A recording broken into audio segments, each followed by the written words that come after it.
ಪ್ರಮಾಣಾಯ ನಮಃ ಜ್ಞಾನಾಯ ನಮಃ. ಪ್ರಮಾಣ ಲಕ್ಷಣದಲ್ಲಿ ಆಶ್ರಯ ಸಿದ್ಧಿ ಮೊದಲಾದದ್ದು ದೋಷ ಅಲ್ಲ ಅನ್ನೋ ಭಾಗ ನಾವು ನೋಡ್ತಿದ್ದೇವೆ. ಅದರಲ್ಲಿ ನಾವೀಗ ಆಚಾರ್ಯರ ಮೂಲದಲ್ಲಿ ನಚ ಅತ್ಯಂತ ಅಭಾವೋಪಿ ಸರ್ವಧರ್ಮರಹಿತ ಅನ್ನುವ ಭಾಗ ನೋಡಬೇಕಾಗಿದೆ. ಅದು 575ನೇ ಪುಟ ನಾವು ನೋಡ್ತಿರುವ ಪುಸ್ತಕದಲ್ಲಿ. ಈ ಅಸತ್ಯವಾದದ್ದಾಗಲಿ ಹಾಗೆ ಅತ್ಯಂತ ಅಭಾವ ಇವು ಯಾವೂ ಕೂಡ ಧರ್ಮರಹಿತ ಅಲ್ಲ. ಯಾವ ಧರ್ಮವೂ ಅದರಲ್ಲಿ ಇಲ್ಲ ಅಂತ ನೀವು ಹೇಳಲಿಕ್ಕೆ ಬರೋದಿಲ್ಲ. ನಾವು ಇಲ್ಲಿವರೆಗೆ ಮಾತನಾಡಿದ್ದೇನಿದೆ ಅಸತ್ಯದ ಬಗ್ಗೆ, ಅಸತ್ಯಪಿ ವ್ಯಾಪ್ತಿರಸ್ತಿಯವ ಇತ್ಯಾದಿಗಳನ್ನು ಮಾತಾಡಿದ್ವಿ.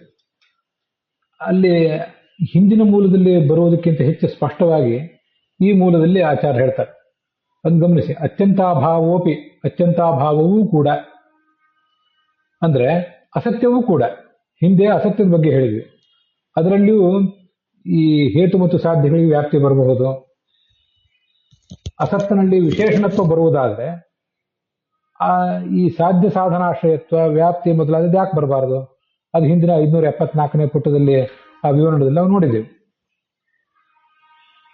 ಹೇತುವಿಗೆ ಅಸತ್ಯ ವಸ್ತು ವಿಶೇಷಣವಾಗಿ ಕಾಣಿಸ್ತದೆ. 574ನೇ ಪುಟದಲ್ಲಿ 3ನೇ ಪ್ಯಾರಾಗ್ರಾಫ್ನಲ್ಲಿ ಆ ವಿಷಯ ಬಂದಿದೆ. ಅಸತ್ಯ ವಸ್ತುವಿನಲ್ಲಿ ವಿಶೇಷಣತ್ವ ಅನ್ನೋ ಧರ್ಮ ಬರೋದಾದ್ರೆ, ಹಾಗೇನೆ ಜ್ಞಾನ ವಿಷಯತ್ವ, ವ್ಯವಹಾರ ವಿಷಯತ್ವ ಮೊದಲಾದ ಧರ್ಮಗಳು ಬರುವುದಾದ್ರೆ, ಸಾಧ್ಯ ಸಾಧನಾಶ್ರಯತ್ವ ಅಂದ್ರೆ ಹೇತುವಿಗೂ ಅದು ಆಶ್ರಯವಾಗಿದೆ, ಸಾಧ್ಯಕ್ಕೂ ಆಶ್ರಯ ಆಗಿದೆ. ಹೀಗೆಲ್ಲ ಅದು ಆಗ್ಲಿಕ್ಕೆ ಏನು ತೊಂದರೆ ಇದೆ? ಯಾವುದೇ ಥರದ ದೋಷವೂ ಕೂಡ ಅದಕ್ಕೆ ಇಲ್ಲ ಅಂತ ಅದರ ತಾತ್ಪರ್ಯ. ಅಸತ್ತಿನ ಬಗ್ಗೆ ಬಂತು ಹಿಂದೆ. ಈಗ ಹೇಳ್ತಾರೆ ಅತ್ಯಂತಾಭಾವೋಪಿ, ಅತ್ಯಂತಾಭಾವವೂ ಕೂಡ. ಅತ್ಯಂತಾಭಾವ ಅಂದ್ರೆ ವಸ್ತುವಿನ ಅಭಾವ.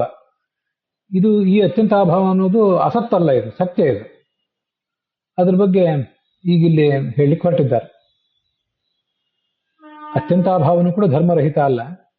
ಪ್ರಮೇಯತ್ವ ಮೊದಲಾದ ಧರ್ಮಗಳು ಅದರಲ್ಲಿ ಇದ್ದೇ ಇವೆ. ಆದ್ರಿಂದ ಅಭಾವವನ್ನು ಪಕ್ಷವನ್ನಾಗಿ ಮಾಡಿಕೊಂಡು ಯಾವುದನ್ನಾದ್ರೂ ಅನುಮಾನ ಪ್ರಯೋಗ ಮಾಡಿದರೆ, ಏನಾದರೂ ಅನುಮಾನ ಪ್ರಯೋಗ ಮಾಡಿದರೆ ಅಲ್ಲಿಯೂ ಕೂಡ ಆಶ್ರಯ ಸಿದ್ಧಿ ಮೊದಲಾದ ದೋಷ ಬರೋದಿಲ್ಲ. ಅದನ್ನ ವಿವರಣದಲ್ಲಿ ಗಮನಿಸ್ಬೇಕು ನೀವು. ಕೆಲವರ ಪ್ರಕಾರ ಗಗನಾರವಿಂದ ಅಂಥದ್ದು ಮೊದಲಾದನ್ನ ಅಸತ್ಯವಾದ ವಸ್ತುವನ್ನು ಪಕ್ಷ ಮಾಡಿದರೆ ಅಲ್ಲಿ ಹೇಗೆ ಆಶ್ರಯ ಸಿದ್ಧಿ ದೋಷ ಬರ್ತದೋ ಹಾಗೇನೆ ಅಭಾವವನ್ನು ಪಕ್ಷವನ್ನಾಗಿ ಮಾಡಿ ಅಲ್ಲೇನಾದರೂ ಸಾಧನೆ ಮಾಡ್ಲಿಕ್ಕೆ ಹೊರಟರೂ ಕೂಡ ಆವಾಗ ಹೇತುವಿಗೆ ಆಶ್ರಯ ಸಿದ್ಧಿ ಬರ್ತದೆ. ಯಾಕೆಂದ್ರೆ ಅಭಾವದಲ್ಲಿ ಯಾವ ಧರ್ಮವೂ ಇಲ್ಲ. ಆದ್ರಿಂದ ಅಲ್ಲಿ ಹೇತು ಎಂಬ ಧರ್ಮವೂ ಕೂಡ ಇರೋದು ಸಾಧ್ಯ ಇಲ್ಲ ಅಂತ ಕೆಲವರ ಅಭಿಪ್ರಾಯ. ಆದರೆ ಅದಕ್ಕೆ ನಾವು ಹೇಳ್ತೀವಿ, ಹಾಗೆ ತಿಳ್ಕೋಬಾರ್ದು. ಅಭಾವವನ್ನೇ ಪಕ್ಷವನ್ನಾಗಿ ಮಾಡ್ರಿ ಅಥವಾ ಅಸತ್ಯವನ್ನೇ ಪಕ್ಷವನ್ನಾಗಿ ಮಾಡ್ರಿ. ಅಸತ್ಯವನ್ನೇ ಪಕ್ಷವನ್ನಾಗಿ ಮಾಡಿದ್ದ ಅನುಮಾನದ ಬಗ್ಗೆ ಹಿಂದೆ ಬಂದಾಗಿದೆ. ಅದನ್ನು ಮತ್ತೆ ಯಾಕೆ ಹೇಳ್ತಿದ್ದೀವಿ ಅಂದ್ರೆ, ಅಸತ್ಯ ಅನ್ನೋದು ಅಸತ್ಯ, ಅಭಾವ ಅಸತ್ಯ ಅಲ್ಲ, ಅಭಾವ ಸತ್ಯವೇ. ಆದರೆ ಎರಡನ್ನೂ ಕೂಡ ಸಮಾನವಾಗಿ ನಾವು ಯಾಕೆ ಹೇಳ್ತಿದ್ದೀವಿ? ಆಚಾರ್ಯರು ಅಪಿ ಎಂಬ ಶಬ್ದದಿಂದ ಅದನ್ನು ತಿಳಿಸಿದ್ದಾರೆ. ಅಭಾವವನ್ನು ಪಕ್ಷವನ್ನಾಗಿ ಮಾಡಿ ಅಲ್ಲಿ ಸಾಧ್ಯವನ್ನು ಸಾಧನೆ ಮಾಡಿ ಕೊಟ್ಟರೆ ಅದು ಆಶ್ರಯ ಸಿದ್ಧಿ, ಯಾಕಂದ್ರೆ ಧರ್ಮ ಇಲ್ಲ ಅಂತ ಕೆಲವರು ಅಂತಾರೆ. ಆದರೆ ಅಭಾವದಲ್ಲಿಯೂ ಕೂಡ ಪ್ರಮಾ ವಿಷಯತ್ವ, ವ್ಯವಹಾರ ವಿಷಯತ್ವ ಮೊದಲಾದ ಧರ್ಮಗಳಿವೆಯಲ್ಲ, ಅದು ಅನುಭವಕ್ಕೆ ಬಂದಿದೆಯೋ ಇಲ್ಲ ನಮಗೆ. ಅದು ಹೇಗೆ ಅಂತಂದ್ರೆ ವಿವರಿಸಬೇಕು. ಇನ್ನು ಗಮನಿಸಿ. ನಮಗೆ ನಮ್ಮ ಎದುರಿಗಿನ ನೆಲದಲ್ಲಿ ಘಟದ ಬಗ್ಗೆ ಜ್ಞಾನ ಬಂದ್ರೆ, ಇದು ಜ್ಞಾನ ಬಂದ್ರೆ ಜ್ಞಾನಕ್ಕೆ ವಿಷಯ ಘಟ ಆಯಿತು, ವಿಷಯತ್ವ ಘಟದಲ್ಲಿ ಬಂತು. ಆ ಜ್ಞಾನ ಅನ್ನೋದು ಯಥಾರ್ಥ ಜ್ಞಾನ ಆದ್ರೆ, ಅರ್ಥಾತ್ ಪ್ರಮಾ ಅಂತ ಆದ್ರೆ, ಪ್ರಮಾಗೆ ವಿಷಯ ಘಟ ಆಯಿತು, ಪ್ರಮಾ ವಿಷಯತ್ವ ಘಟದಲ್ಲಿ ಬಂತು. ಹಾಗೆ ವ್ಯವಹಾರ ವಿಷಯತ್ವ, ಹಾನೋಪಾದಾನ ವಿಷಯತ್ವ ಅಂತ ಹಿಂದೆ ನಾವು ನೋಡಿದ್ದೇವೆ. ಅದನ್ನು ಬಿಡುವುದು, ತಗೊಳ್ಳುವುದು, ಹೀಗೆಲ್ಲ ಹಾನೋಪಾದಾನ ವಿಷಯತ್ವ ಅಂತ. ಈ ಥರದ ಎಲ್ಲ ವ್ಯವಹಾರ ವಿಷಯತ್ವ, ಜ್ಞಾನ ವಿಷಯತ್ವ, ಯಥಾರ್ಥ ಜ್ಞಾನ ವಿಷಯತ್ವ, ಕೆಲವು ಸರಿ ಅಯಥಾರ್ಥ ಜ್ಞಾನ ವಿಷಯತ್ವ. ಅಯಥಾರ್ಥ ಜ್ಞಾನ ವಿಷಯತ್ವ ಬಂದ್ರೆ ಅದು ಒಂದು ಧರ್ಮವೇ ಅಲ್ಲ. ಆದ್ರಿಂದ ಅದನ್ನ ಯಾಕೆ ಧರ್ಮರಹಿತ ಅಂತ ನೀವಂತೀರಿ? ಹೀಗೆ ಘಟಪಟಾದಿಗಳಲ್ಲಿ ಹೇಗೆ ವ್ಯವಹಾರ ವಿಷಯತ್ವ, ಜ್ಞಾನ ವಿಷಯತ್ವ, ಪ್ರಮಾ ವಿಷಯತ್ವ ಬರಬಹುದು, ಹಾಗೆ ಅಭಾವದಲ್ಲೂ ಕೂಡ ಇವೆಲ್ಲವೂ ಬರಬಹುದು. ಈಗ ನಮ್ಮ ಎದುರಿಗೆ ಘಟ ಇಲ್ಲದೇ ಇದ್ದಾಗ ಅಲ್ಲಿ ಘಟಾಭಾವ ಇದೆ ಅಂತ ಅರ್ಥ. ನಾವು ಘಟಾಭಾವವನ್ನು ತಿಳಿದ್ರೆ ಆ ಜ್ಞಾನಕ್ಕೆ ವಿಷಯ ಘಟಾಭಾವ, ಜ್ಞಾನ ವಿಷಯತ್ವ ಘಟಾಭಾವದಲ್ಲಿ ಬಂತು. ನಮ್ಮ ಜ್ಞಾನ ಸತ್ಯ ಆಗಿದ್ರೆ ಯಥಾರ್ಥ ಜ್ಞಾನ ಆಯ್ತದು. ಆ ಯಥಾರ್ಥ ಜ್ಞಾನ ಅದನ್ನೇ ಪ್ರಮಾ ಅಂತಾರೆ. ಯಥಾರ್ಥ ಜ್ಞಾನಕ್ಕೆ ಅಥವಾ ಪ್ರಮಾಕ್ಕೆ ಅಭಾವ ಅಂತ ಅನ್ನೋದು ವಿಷಯ ಆಯಿತು. ಅಭಾವದಲ್ಲಿ ವಿಷಯತ್ವ ಬಂತು. ಅಭಾವವನ್ನು ಕೆಲವು ಸರಿ ಸ್ವೀಕಾರ ಮಾಡ್ತೀವಿ, ಕೆಲವು ಸರಿ ಏನಾದ್ರು ನಾವು ರಿಜೆಕ್ಟ್ ಮಾಡ್ತೀವಿ, ಅಥವಾ ಅಭಾವವನ್ನು ಅಭಾವ ಎಂಬ ಶಬ್ದದಿಂದ ಕರೆದಾರು ಕರಿತೀವಿ.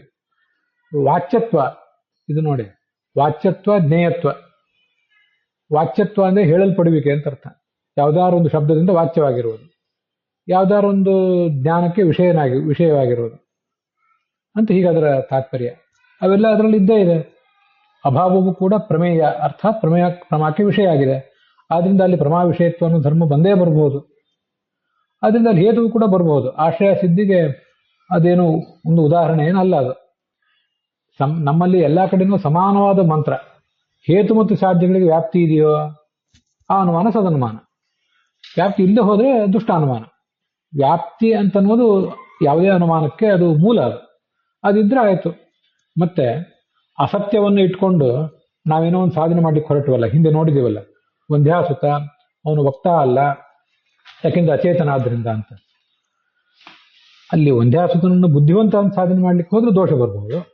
ಅವನಲ್ಲಿ ಏನು ಸಾಧನೆ ಮಾಡ್ಲಿಕ್ಕೆ ಸಾಧ್ಯವೋ ಅದನ್ನು ಮಾಡ್ಲಿಕ್ಕೆ ಹೊರಟ್ರೆ, ಅಲ್ಲಿ ಯಾವುದು ಉಚಿತವೋ ಅದನ್ನು ಸಾಧನೆ ಮಾಡ್ಲಿಕ್ಕೆ ಹೊರಟ್ರೆ ದೋಷ ಏನೂ ಇಲ್ಲ.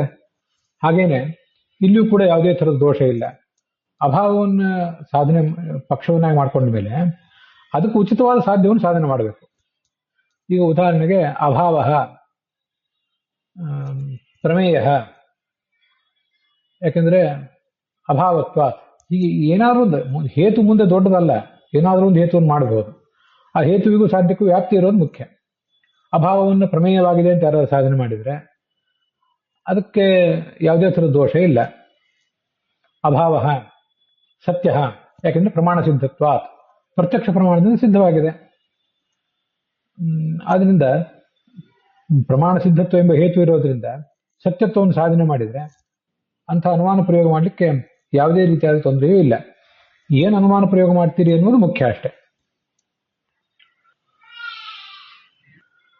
ಅಲ್ಲಿಗೆ ಇವತ್ತಿನ ಈ ಭಾಗ ಸಮಾಪ್ತ ಆಗಿದೆ.